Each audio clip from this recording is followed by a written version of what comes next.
Hi friends, ഒരിക്കൽ ഒരു professor ക്ലാസ്സിലെത്തി വിദ്യാർത്ഥികളോട് ഉടനെ തന്നെ ഒരു പരീക്ഷ എഴുതുവാൻ തയ്യാറായിക്കൊള്ളാൻ പറഞ്ഞു.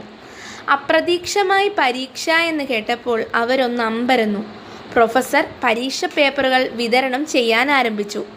മടക്കിയ പേപ്പറുകളാണ് വിതരണം ചെയ്തത്. എല്ലാവർക്കും കൊടുത്തു കഴിഞ്ഞപ്പോൾ മടക്ക് നിവർത്തി നോക്കാൻ അദ്ദേഹം ആവശ്യപ്പെട്ടു. ആശ്ചര്യമെന്ന് പറയട്ടെ, ആ ചോദ്യപേപ്പറിൻ്റെ മധ്യത്തിലായി ഒരു കറുത്ത അടയാളമല്ലാതെ മറ്റൊന്നും ഉണ്ടായിരുന്നില്ല. എന്തു ചെയ്യണമെന്നറിയാതെ നിൽക്കുന്ന കുട്ടികളോട് പ്രൊഫസർ പറഞ്ഞു, നിങ്ങൾ ചോദ്യപേപ്പറിൽ എന്ത് കാണുന്നുവോ അതിനെക്കുറിച്ച് എഴുതുക. ഈ ബുദ്ധിമുട്ടേറിയ ചോദ്യത്തിന് അവർ തങ്ങളാലാവും വിധം ഉത്തരം എഴുതി. ക്ലാസ് തീരാറായപ്പോഴേക്കും പ്രൊഫസർ ഉത്തരക്കടലാസുകൾ ശേഖരിച്ചു. ഉറക്കെ വായിക്കാൻ തുടങ്ങി. എല്ലാ കുട്ടികളും ആ കറുത്ത അടയാളത്തെക്കുറിച്ചാണ് എഴുതിയത്.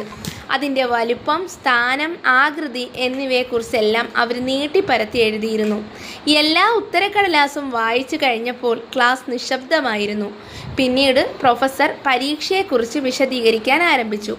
ഈ ഉത്തരങ്ങളുടെ അടിസ്ഥാനത്തിൽ നിങ്ങളെ ഞാൻ ഗ്രേഡ് ചെയ്യുന്നില്ല, മറിച്ച് ചിന്തിക്കാനുള്ള ഒരു അവസരം തരികയാണ് ഞാൻ. നിങ്ങളെല്ലാവരും ഇതിലെ കറുത്ത പാടിനെക്കുറിച്ചാണ് എഴുതിയത്. ആരും വെളുത്ത കടലാസിനെക്കുറിച്ച് ഒരു വാക്ക് പോലും പറഞ്ഞിട്ടില്ല. നമ്മുടെ ജീവിതത്തിലും ഇതാണ് സംഭവിക്കുന്നത്.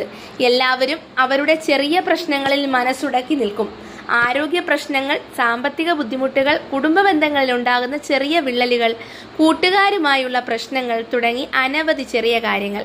ഈ പ്രശ്നങ്ങളിലേക്ക് മാത്രം ശ്രദ്ധയൂന്നുന്ന നമ്മൾ നമുക്ക് കിട്ടിയിരിക്കുന്ന മറ്റ് നിരവധി കഴിവുകളും അനുഗ്രഹങ്ങളും കാണാതെ പോകുന്നു. ഈ കറുത്ത പാട് കണ്ണിനെ പലപ്പോഴും മലീനസമാക്കുന്നു. ഈ പാടുകളിൽ നിന്ന് കണ്ണെടുത്ത് ജീവിതം കൂടുതൽ ആസ്വാദകരമാക്കുവാൻ ശ്രമിക്കുക. ഓരോ നിമിഷവും ആസ്വദിക്കുക, മറ്റുള്ളവരെയും സ്നേഹിക്കുക. ഈ കഥ ഇഷ്ടപ്പെട്ടാൽ ലൈക്കും ഷെയറും ചെയ്യുക. താങ്ക്